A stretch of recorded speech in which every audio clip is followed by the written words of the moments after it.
Assalamualaikum sahabat Midlife, kembali lagi dengan saya Bidan Wina. Nah, sahabat Midlife, menjalani minggu-minggu pertama mengurus si kecil pastinya perlu adaptasi ya, karena hadirnya bayi baru lahir.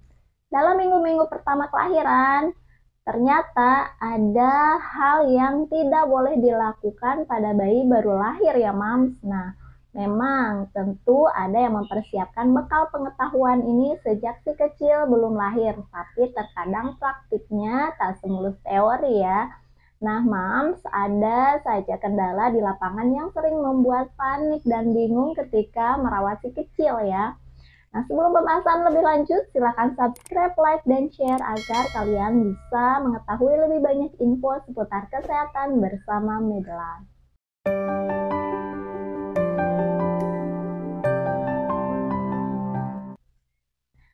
Halo sahabat Medlife, bicara soal bayi baru lahir nih di minggu-minggu pertamanya, maka mereka sangat rentan ya.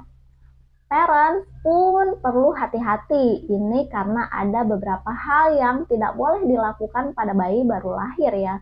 Nah, hal apa saja kah hal yang tidak boleh dilakukan pada bayi baru lahir? Nah, berikut ini adalah beberapa hal yang tidak boleh dilakukan pada bayi baru lahir dirangkum berbagai sumber ya. Nah, pertama, membiarkan tidur lama tanpa disusui. Nah, beberapa orang tua baru membuat kesalahan dengan membiarkan bayi tidur terlalu lama di antara waktu menyusui. Nah, kemungkinan karena kelelahan dan kebutuhan mereka sendiri untuk sedikit istirahat, tapi itu keliru ya, Mams. Nah, lalu yang kedua, menyentuh muka. Nah, menyentuh muka bayi mungkin diperlukan untuk membersihkan beberapa area. Nah, hal tersebut berlaku bagi orang tua si kecil, tapi terkadang orang asing merasa gemes ya. Mereka langsung menyentuh muka bayi tanpa minta izin. Nah, penting nih Mams ya, untuk meminta izin sebelum menyentuh bayi dan bahwa mereka hanya boleh diizinkan menyentuh area tertentu. Nah ya, perlu ada izin dari orang tua untuk orang lain menyentuh bayi. Jika ingin menyentuh, lebih baik menyentuh kaki bayi daripada tangan atau wajah ya. Nah, yang ketiga, tidak menyangga leher dan kepala saat digendong ya. Nah, Mams, bayi yang baru lahir memang terkesan rapuh ya. Nah, oleh karena itu penting bagi orang tua untuk belajar menggendong yang tepat ya. Nah, jika bayi berbaring nih, angkat dengan kedua tangan. Nah, satu tangan di belakang bagian bawah ya, nih, dan tangan lainnya di bawah bahu ya. Nah, pastikan kepala bayi aman ya, karena sampai usia 6 tahun bayi belum cukup kuat untuk menahan otot lehernya secara mandiri ya, Mams. Nah, lalu keempat, menaruh bantal atau boneka terlalu banyak di tempat tidur. Nah, ada orang tua ya yang mungkin berpikir bahwa bantal atau boneka akan membuat bayi tidur nyenyak ya. Tapi Mams, jangan pernah menyimpannya di tempat tidur ya.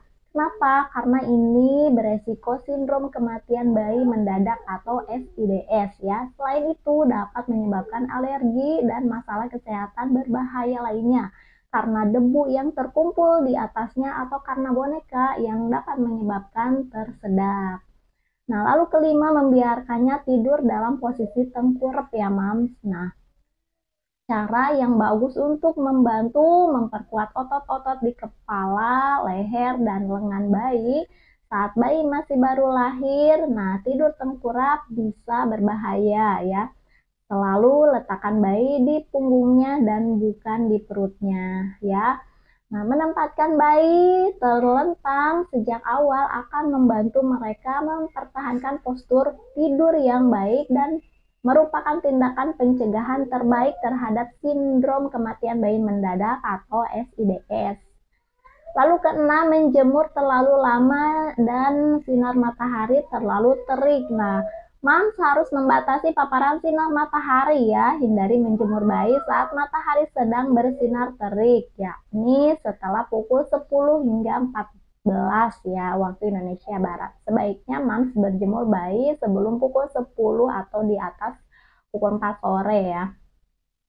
Nah, kulit kulit bayi kurang berpigmen ya Mams. Nah, sehingga lebih rentan terhadap sengatan sinar matahari ya. Karena itu jangan menjemur saat bayi saat sinar matahari sangat kuat ya, bahkan meski mendung sekalipun.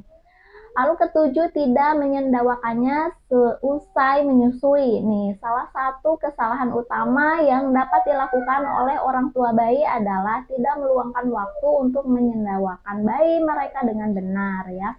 Akibat dari tidak menyendawakan ya adalah bayi dapat kembung nih, bahkan meludah dan muntah. Kehilangan sebagian susu, akibatnya apa? Akibatnya bisa bangun dalam waktu 1 jam atau lebih sambil berteriak kesakitan ya. Kedelapan, mengguncangnya saat bermain ya. Nah, Mam, tahu nggak? Banyak orang tua suka menggoyangkan bayi mereka ke sana kemari untuk mengubah suasana hati mereka atau untuk menghentikan mereka menangis ya.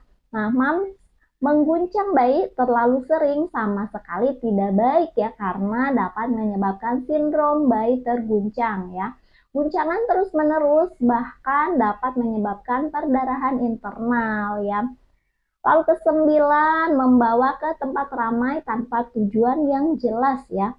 Keluar rumah yang sering dimaksud untuk healing bagi orang tua baru, nah ternyata malah membahayakan si kecil ya, Mam. Bayi baru lahir, imunitasnya masih rendah ya, Mam.